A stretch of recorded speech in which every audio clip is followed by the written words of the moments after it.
Welcome to this part 10 in our continuing series of video clips about Linux Air Combat version 9.48, which is the newest beta test version on today's date, the 4th of October 2023.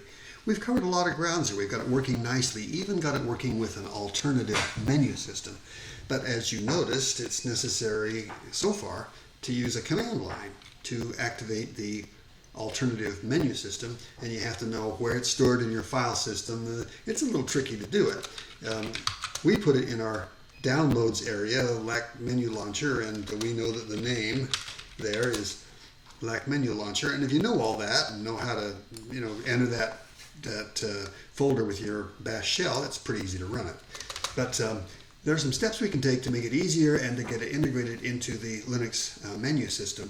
The first step I want to do is I want to copy this utility to a more global position in the file system where everybody can find it. So I'm going to highlight its name and copy that into my copy buffer, and then I'm going to become super user, which I can use su or sudo to do it. And now that I'm super user, I'm going to make a copy of that program, and I'm going to store it in the global Unix system resources file system bin. So it's going to be a global binary. Now that I've done that, it's easier to find. So just to demonstrate, I'm going to fire up a terminal from anywhere, no matter where I'm at. I can type Linux, what do they call it? LacMenuLauncher.